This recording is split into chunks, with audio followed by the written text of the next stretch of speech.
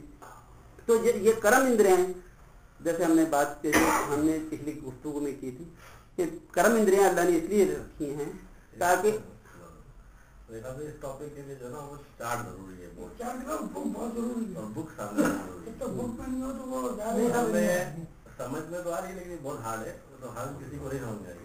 سب سے پہلے تو یہ ہے کہ دیکھیے لوگوں کو یہ سمجھانا پڑے گا نا کہ یہ ایک سائنس ہے، ٹھیک ہے نا، کہ سکا لکم ما فی السماوات والارض، اللہ نے ہر چیز آپ کے لیے تسخیر کر دی ہے. ایک تسخیر کا عمل بالفعل ہو رہا ہے. اب آپ بتا رہے ہو کہ بالفعل ہو رہا ہے، اس کا قبول دینا ہے کہ جو بالفعل آلریڈی ہو رہا ہے آپ کے اندر، تسخیر کا عمل جو ہے انسان کے اندر جو موجود ہے وہ بالفعل موجود ہے.